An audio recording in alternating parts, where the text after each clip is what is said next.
皆さんこんにちは。 Good afternoon, evening, ladies and gentlemen. This is session 15, and we will be uncovering the secret of Silicon Valley and Stanford University.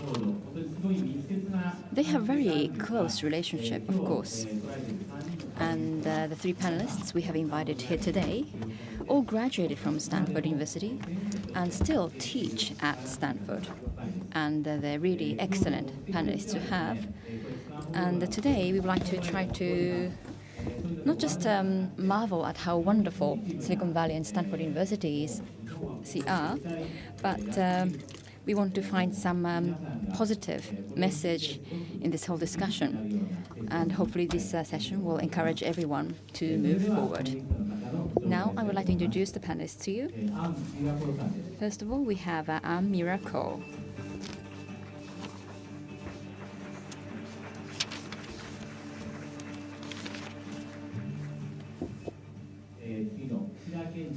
And Kenji Kushida.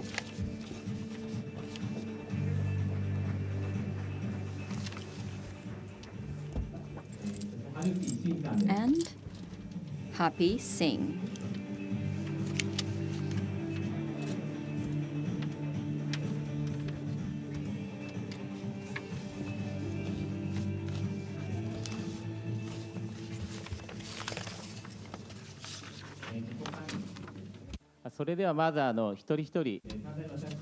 So let me introduce the panelists one by one, very briefly, starting with Anne.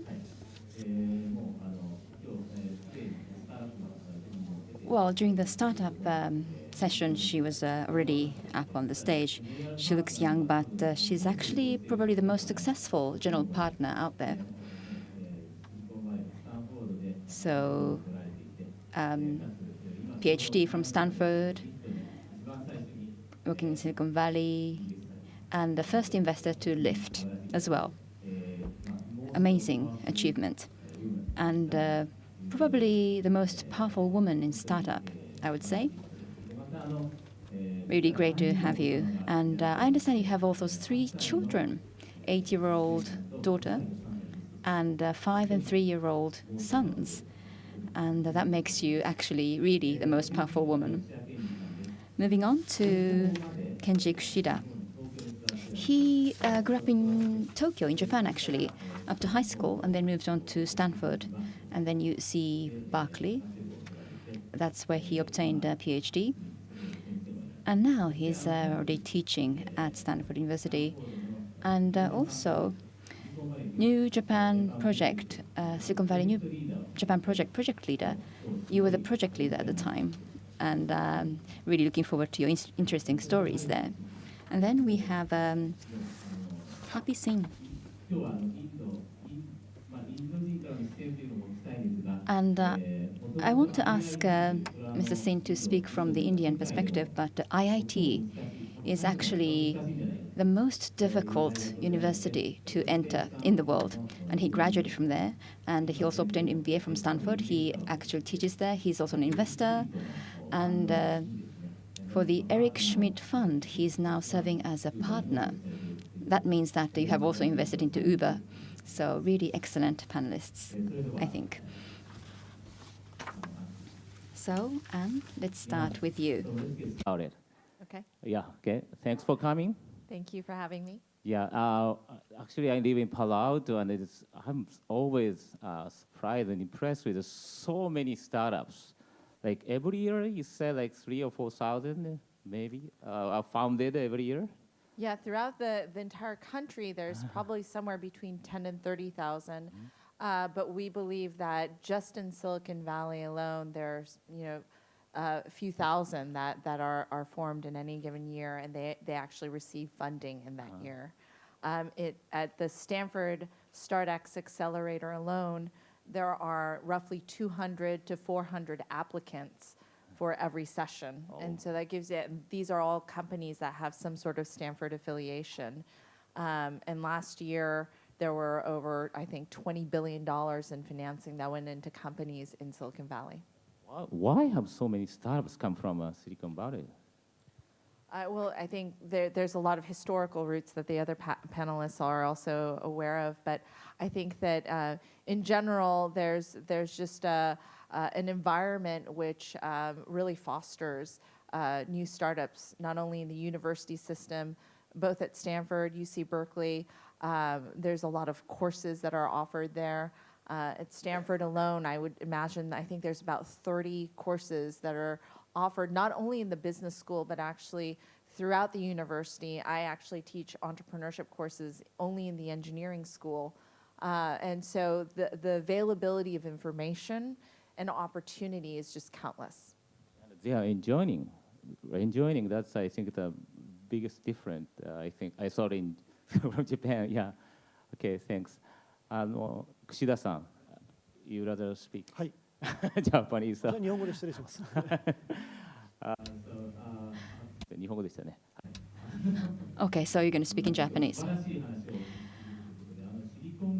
You're going to talk about wonderful stories, I think. Silicon Valley was built in order to fight against Japan, because Japan was really strong in the 80s. Is that true? So I'm the project leader for Stanford Silicon Valley New Japan project, and this project started recently. So the question is, how can Japan harness the power of Silicon Valley? And there are many large companies, startups, and entrepreneurs and potential entrepreneurs really trying to figure out how to harness the power of Silicon Valley, excuse me. And there may be some research projects and information that is really known here, but not necessarily over there.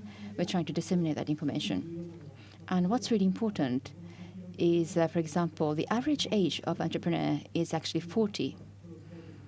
And you might be surprised to hear this in Japan.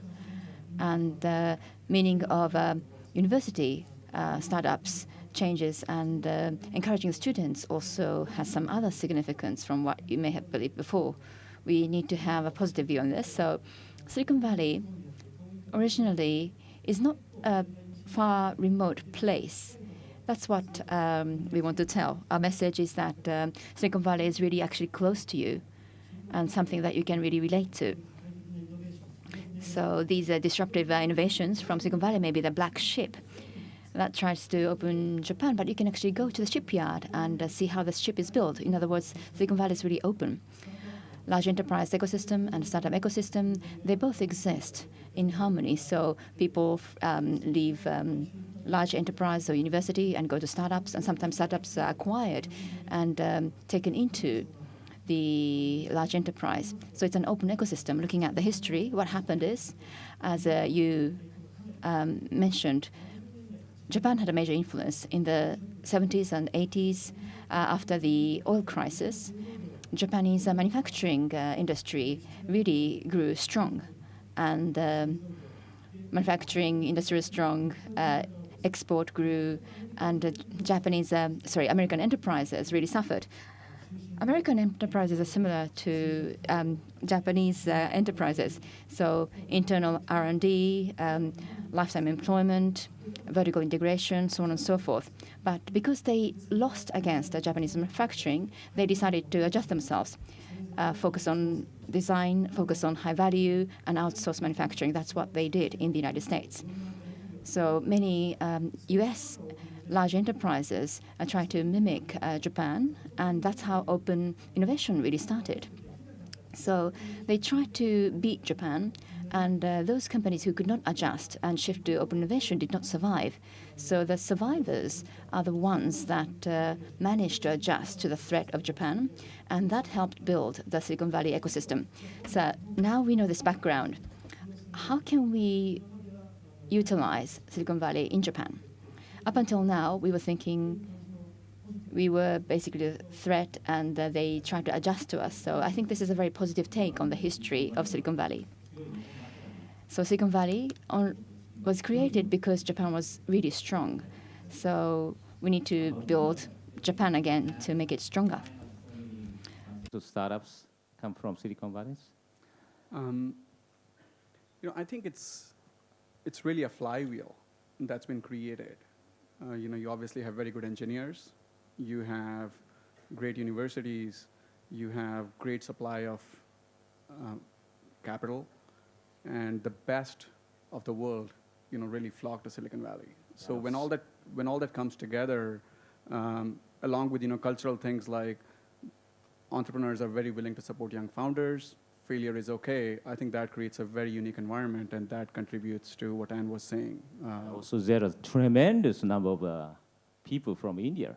I think that's definitely contribute to the Silicon Valley, I think. Without the Indian people, it's no way to have it. I think that will be too much of a compliment, but yes, tremendous number of people from India, from China, from Israel, from really all over the world that are converging there. In fact, I was talking to somebody over lunch, an Australian entrepreneur who did a startup in Australia, moved to Silicon Valley, and he said, hey, if you want to act, you go to Hollywood, but if you want to be in tech, you go to Silicon Valley. So that's sort of the magnet that it has become. And you said how many founders from India? It's so. I think if I remember correctly, about a third of the venture-funded companies in Silicon Valley have an Indian founder on the team. And also so many engineers and. Yeah, I think the stats were something like about 15% of NASA engineers are of Indian origin. Wow, that's great. Yeah, so.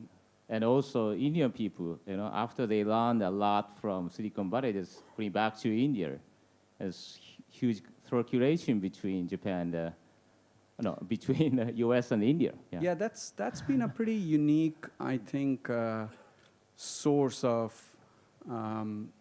startups, not just in India, but I think if you look at China, Israel, people who are educated in the US system or people who worked at Google, Amazon, are going back to the home country for whatever reason. Family, I know some people who couldn't get their visa. I mean, Son invested in Snapdeal recently, $600 million investment, and Snapdeal was started by an Indian guy who went to Wharton, couldn't get a visa to stay back in US. So great people are going to go back and do wonderful things. Amazing, yeah. Okay, so let's move on to the next question. What's the Stanford connection to Silicon Valley, Anne? Yeah, so I grew up actually in Palo Alto. So from the time I was in elementary school, I've seen the close ties to Silicon Valley and Stanford. Not only are the professors there very porous, and they're moving between startups and coming back out into academia. I have one startup company where the chairman of the math department actually recently left to join one of our companies. We've seen lots of professors also taking sabbaticals in Silicon Valley. And so that connection is actually quite deep. Not only that, the successful entrepreneurs, the venture capitalists also recognize that there's lots of different investing opportunities within Stanford itself. And so we end up spending a lot of time within that Stanford ecosystem. In fact, if you look at any of these classes that are being taught, there are countless number of venture capitalists, countless entrepreneurs, former entrepreneurs, who are mentoring undergraduate students, graduate students in that process. And so I think that is a really rich source of relationships, as well as ways in which we're getting students to then stay within Silicon Valley. And so I think the last point I would make is that the really interesting part of Stanford is that most of these students actually stay in the Palo Alto, San Francisco area.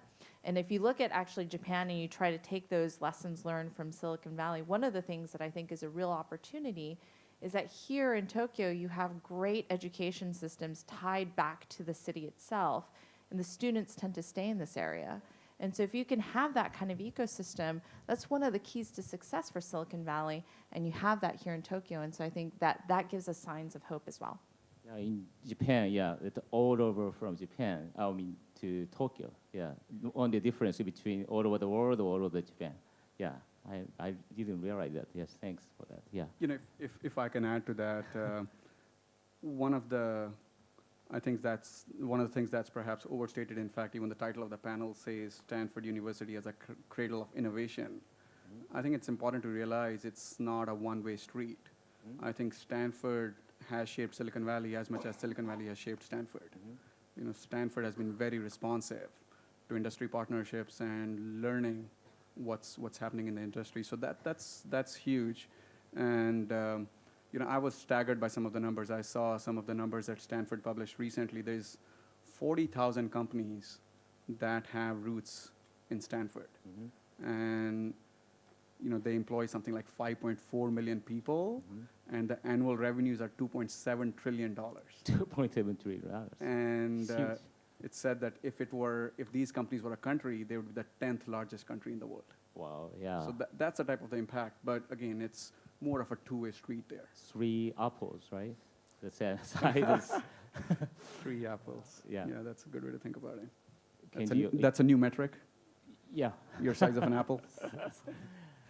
Kenji, anything to add? いや、おっしゃる通りだと思います。 I think, おっしゃる I totally agree with you. And in addition to this, well, Stanford is obvious, but UC Berkeley, Forbes entrepreneurship ranking shows that Stanford is #1, and second is UC Berkeley.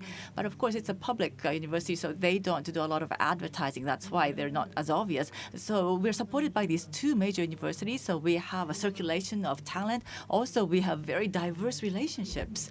And I think one major trigger historically was that the industry challenges will then be resolved by theory. For example, if you can resolve this kind of a challenge, the semiconductor industry can take off, or if you can develop this algorithm, and then when you analyze human genomes, you'll be able to progress further. So we got these hints from industry, and we circulated or turned the cycle around in the research labs, etc. And then industry people will join, and the professors and the researchers will then go out to the industry once and then come back. So there was a lot of exchange. And so being at the cutting edge of industry, we had people who are at the cutting edge of industry, which means that you had theoretical thinkers who were state of the art, which of course enhanced your ranking as a university, and you were able to attract more good students. And of course, this became the seeds for new business. So your image may be that technology and research results flowed out in one direction to industry, but that's not true. There was a circulation. And I think that there's a lot of more flexibility than you may imagine, because Ann-san also teaches at Stanford, and you're many entrepreneurs around you. You're surrounded by entrepreneurs, and they become teachers. And there are, of course, students who are not interested in entrepreneurship. Stanford and Berkeley both are general, overall universities. They're ranked very highly, and there are people who don't know about entrepreneurship at all. But they don't have to choose their major until they enter sophomore or senior. So when they meet, their seniors who are entrepreneurs who have founded their own business and it sounds interesting, then they become entrepreneurs. So there's an ecosystem. They have a good ecosystem both within the university, and they have university-based programs which will nurture this kind of thinking.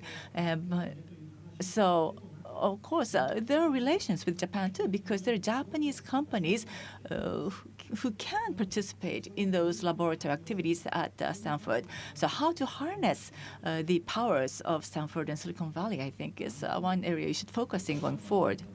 For the startup program at the Stanford also, yeah. Yeah, so actually, if I could add to the previous points too, Okay.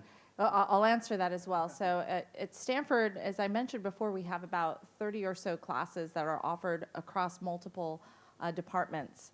I teach in the engineering school, but it's offered in the medical school, it's offered in the law school, business school, bioengineering departments. And so across so many different fields, we have specifically entrepreneurship courses offered to practically everyone. And not to mention that we have luminaries like Peter Thiel or Sam Altman from Y Combinator coming to teach in the computer science department. And so what we find is that the opportunities to learn about startups and entrepreneurship is just, it's very, very much abundant.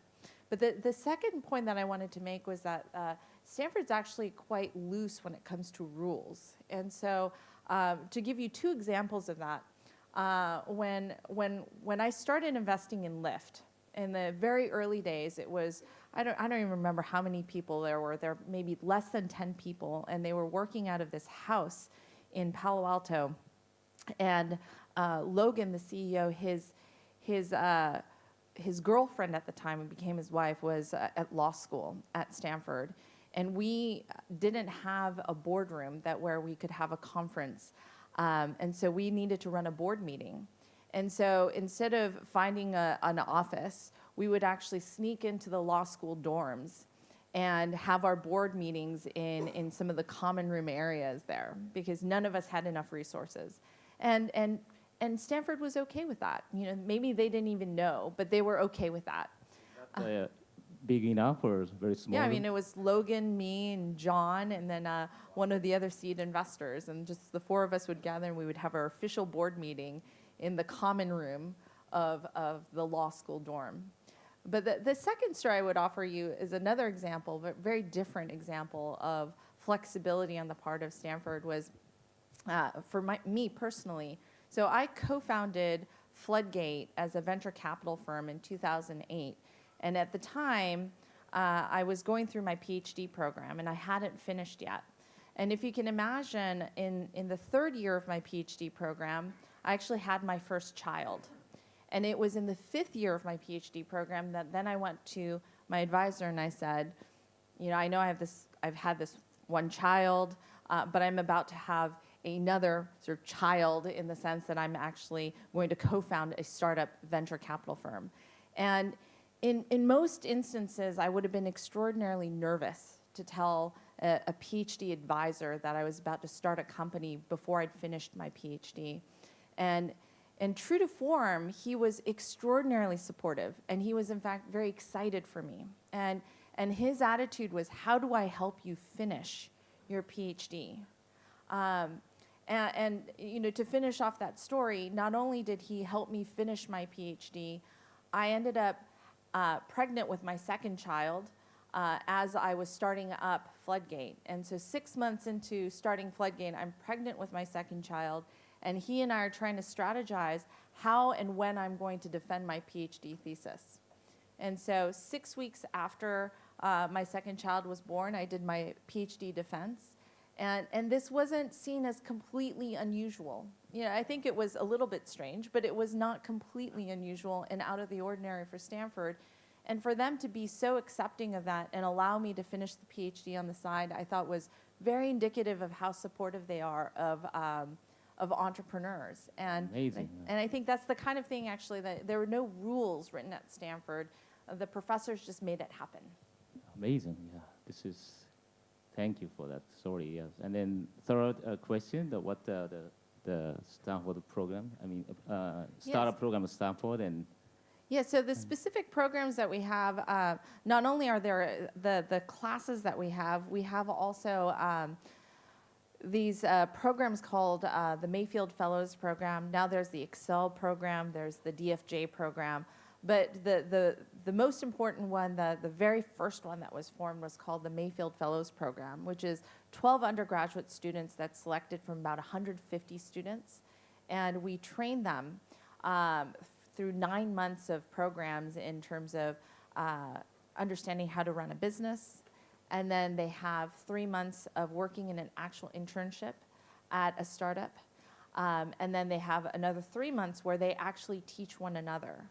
But to give you just an example of the kind of mentorship that these students get, in their 3 months, they're expected to have in their summer internship, they not only have a venture capital mentor, they have an alumni mentor, and on top of that, they have an executive sponsor from the company that they're working at. And so one of the women who actually went and worked at Facebook pretty early on, her mentor was actually Sheryl Sandberg. So it's not just any executive, it's a very senior executive, and they take it very seriously. And so it's that level of mentorship that I always think is, it's, to me, every time I see it, it's shocking, because people who are extraordinarily busy give of their time, but it's what builds the ecosystem within Stanford. Yeah, great, thank you. And also, to have a successful startup, actually, first thing that we have to do, I mean, I was so impressed with Steve Rank, professor. Yeah, he defined what the startup is, yeah. And it's that the startup is a not small version of a big company, and also a big company. Big company just they execute non-business model. That's the definition, but it's startups is scalable, repeatable, profitable business. They 13 repeatable, scalable. Yeah, and I think the profitable. important point This is there good. was that we believe that, so business school exists to teach management practices, and they've been built to teach management practices for large companies. And so I teach with Steve, or I taught with Steve, and came up with some of these courses that we taught, including the Lean Launchpad. And one of the observations that we made was you can't just teach accounting principles to a startup company because there's really no numbers to account for in the beginning. And so what is it that we're looking for? We're looking for business models. We're looking for something that you can repeat and scale. And so it's very different from what you would actually teach to someone who wants to be a manager in a Fortune 500 company. And so you've experienced this, and what we've seen is that the skill set you need to teach to these students is completely different, and so the coursework actually is very different. Thank you. Yeah, this is, I think, a new, very good discovery because, yeah, if definition is not clear, we cannot see what the goal is. So, yeah, anything to add? Yeah, I'll add two things to specific programs at Stanford, and it's less about these specific programs, but sort of broader points. Two things that struck me about Stanford. One is, I went to an IIT, and it's a very engineering-oriented course, and I can't remember taking a single course that was not engineering-related. But at Stanford, I think the context is, I think they have 7 schools, engineering, business, medicine, and so on. But the education is in the context of liberal arts.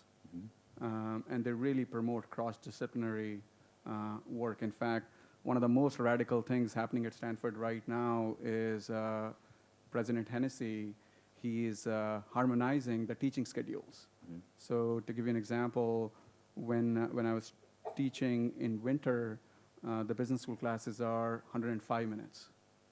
Okay. And as a part of this harmonization, every class needs to become 80 minutes. Okay. So the idea is that students in any school can go to a different school and take a class, and you don't have a situation where your class ends at 10:15, but the business school class that you want to take already started at 9:45. Okay. So that's very disruptive when you're trying to fit a 105-minute class into 80 minutes. I mean, you're literally reducing the class time by 25%. Is there any business school in India, right? Oh, yeah, there's plenty of good business schools. Yeah, but it's different? It's different, and I'll come to that. That's my second point.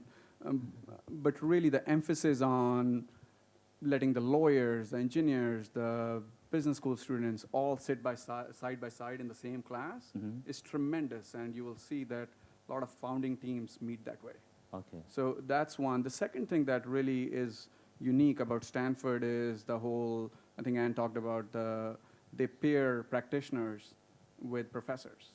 So when I was in business school, I took a class taught by Andy Grove, the CEO of Intel. Really? John Morgridge, the CEO of Cisco, taught me another class. And the whole point is you see, I mean, over the last 2 days, we've had amazing speakers here. But imagine doing that for 2 years. Mm-hmm. You're taking 6 classes every day, and there's like 3 or 4 speakers who are just like legendary. Wow. And when you do that for 2 years, it kind of demystifies the process for you. Mm-hmm. You're like, hey, I can do this too. These people don't look any smarter. I can do this too. So the whole emphasis of the industry people flowing to the university people going to the industry, that's just been tremendous outside of, the specific programs like StartX and how to write a business plan and so on. I know. At the same time, they donate a lot of money, right? Also. Yeah, that's how you become a teacher there. Okay. Kenji, anything to add? I didn't donate, but 日本語でしたね。I forgot I was supposed to speak in Japanese. Alumni network is also very important because while you spend time in Stanford, you get opportunities to learn a lot of things, which is of course important, but there's more than that. There's also startups directly from university, which is minority pattern. So you learn computer science, and then you join Apple afterwards or Microsoft, and after several years working for a large enterprise like that, you will find your alumni or alumni network. you meet some people and then you get headhunted, and then you join a new startup. For example, Y Combinator followed this very pattern. At least for one of the founders, he was in Microsoft, and then he was invited to join Y Combinator. My favorite example, one of my favorite examples, is I was in a cafe. You're in a cafe and you meet an alumni 15 years later, and your friend spent time in Apple after leaving Stanford, working on iTunes or applications, App Store system. And then Stanford invited the person back, and because he was a friend with a professor in Stanford, he started to teach the class of how to write applications. And then he has a lot of students, but he's not really a real professor. So after one term, he goes back to the company, and then many students of his will join Apple or start a new business. So once he moves away from Apple and starts his own company, he can invite those people back, and that's how Flipboard was formed. You can find many similar patterns. It's very important to focus on the university as well, but how to leverage the horizontal connections or the alumni network is very important too. In Silicon Valley, because of the politics in the 1950s, it's all messed up, and the train connection's really bad. There's a lot of traffic jam. But in Tokyo, the situation's different. If you want to meet somebody, you can just go and meet them. But there are barriers, such as organizational barriers, company barriers, silos, and also overtime working, which is not really efficient. But if we try to remove those barriers and activate the system, I think we can incorporate many of the good elements from Stanford. Thank you. Startup in Japan, what the challenges Japan faces, or what the strengths of Japan? Anne? I think the challenge actually I see is the exit environment. You know, in the United States, or just in Silicon Valley alone, there are roughly 300 exits every single year. 300. Wow. And we'll see somewhere between 10 to 15 companies nationwide who exit at greater than $1 billion. And that includes companies like WhatsApp that exit at $16 billion. and so the opportunities for these companies that are maybe not even doing that well to get then acquired by another company, and so therefore then get sucked into a company like Oracle or Facebook or Google. And then for those entrepreneurs to create new connections and then leave to start another company. That ecosystem is quite rich. And so part of the reason why that's really important is failure is not really failure. So even if you don't succeed as a startup, you could provide an exit for your investors and also for all your employees and for yourself. And so as a result of that, you'll still be employed, and you can live to fight another day. And because of that, it's really a rich environment for creating a life cycle of startup companies. And that's one of the big challenges I see in Japan, is that the exit environment, particularly in the M&A sector, doesn't exist as vibrantly as we see in the United States. But the part that I'm really hopeful for is that we're starting to see really young CEOs, right? And so whether it was the CEO of Mixi or the current CEO of Gree, these CEOs see the world in a very different way. And I think that with that newfound attitude and the newfound belief systems that they bring to the ecosystem, there's a new kind of ecosystem that might be built up for startups, for entrepreneurs here in Japan. But you mentioned that 3,000, 4,000 startups in Silicon Valley every year, and then maybe how many successful startups? Maybe 300? Well, 300 have some sort of exit. Yeah. And so- that, those are not necessarily all successful. But that means that the investors got some part of their money back. And it means that those employees actually have a place to show up to as a job. But I realize that means Silicon Valley created the biggest number of the failed startups in the world, That's right? right. Yeah. Yeah, we would say, I think only 10%, there's a 10% survival rate, which is pretty dismal, but at the same time, it tells you a lot about what these entrepreneurs must believe, right? So we oftentimes say we need to find visionary entrepreneurs, and there's a fine line between an entrepreneur who really has a great vision and an entrepreneur who's truly crazy. And we're trying to figure out as investors, are they crazy or are they visionary? And that's a really hard determination to make.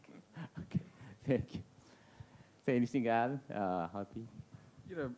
When I was starting my first company, frankly, starting a company seemed like a very low-risk thing to me, because I knew that if I failed, I could always go get another job, and I'd probably be more valuable because I learned on somebody else's expense.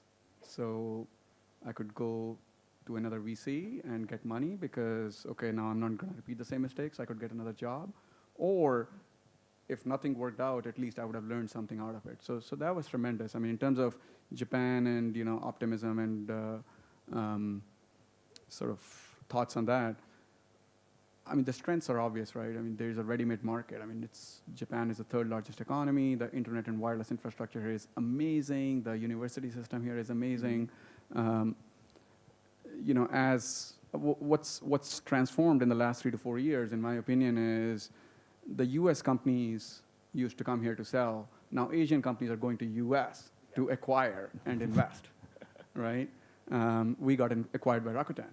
And as the circulation begins, as as Japanese employees go there and come back, I think it's going to feed the momentum that Anne is talking about. And I think it probably won't happen overnight. It's a couple of, sort of year or maybe even 10 to 15-year game. But I see a lot of optimism for change. Okay, so from an Indian perspective, Japan has everything. It's different. Okay. It's different in that, from an Indian perspective, everybody's an entrepreneur in India. And what I mean by that is you have a country of like 1 billion people. So getting into schools is hard, getting a job is hard. So you're fighting for meager resources, which by definition is very entrepreneurial, right? So in fact, there's a term called like the jugaad economy in India. And what that means is jugaad essentially, I think the translation would be something like a hack or an innovative fix. So you grow up with that mindset. And that's a tremendous asset in itself. Everybody speaks English. People sort of travel to US and go to schools there. So I think the strengths are different, but Japan has such amazing infrastructure and such amazing talent that there's a lot of untapped potential. Okay, it's only 7 minutes left. Sorry. Yeah, but maybe you would like to add? はい、But 一つチ within ャン one ス一つ Well, one opportunity would be that up to now, Silicon Valley has taken the best of the world, and this has led to the circulation, the best, the top talent. And if in the advanced countries, the very top talent who have not been able to utilize and harness Silicon Valley is the Japanese. And talented people in Japan were locked into major companies, so they could not contribute in a sense to Silicon Valley. But I think that has changed over these past few years. So then, how can you, as an entrepreneur, harness the powers of Silicon Valley? That's the next question. But I think we have an increasing number of entrepreneurs who are doing very well, and people around them will look at them and say, "Oh, if they can do it, I can do it too." And I think that kind of an atmosphere is already there, and I think it will increase here in Japan. Thank you. Now, tell us in one sentence, well, maybe in 2 minutes, yes. What we should do next. Anne? Yeah, I think we should leverage our resources. And so we've already talked about some of the strengths, but when I was in college, I was in the RoboCup competition. And one of my observations was that the University of Kyoto and the University of Osaka were the strongest by far. And we were in awe of them. And so there are some key strengths in technology that Japan has, not to mention the Ruby on Rails community. There's some strong contributors from Japan. And so there's some key strengths that we have here that we can leverage to create new startups. And I'm really optimistic about that. Thank you so much. How about Harpy? I would say if you want to be an entrepreneur, do it early in your career, and whether you succeed or you fail, give back generously to the young founders. That's really what makes Silicon Valley click. Thank you. みんな教訓をどんどん共有しましょう。 We should share lessons learned, be it big corporations or startups. We have distributed learning processes, and that knowledge must be amassed and shared. We should gather together these success cases so that we can lower the hurdle for all. And we're going to be creating a platform for this going forward. But rather than leaving it as just a failure case, I think you should share it with others, because failures can become lessons learned for others. And of course, I've written a book about 10 years ago called Biculture in Japan. I'm going to issue a revised version soon. But I think that there's a mental hurdle, high hurdle in Japan against English. But the hurdle shouldn't be so high, because it's not engineering English. I think that you can communicate on the fly. And so you should not be too obsessed with making grammatical mistakes. Rather than being shy about making grammatical mistakes, I think you should go ahead and speak your mind and make a lot of grammatical mistakes. And I think then that you'll be able to, develop affinity and relationships.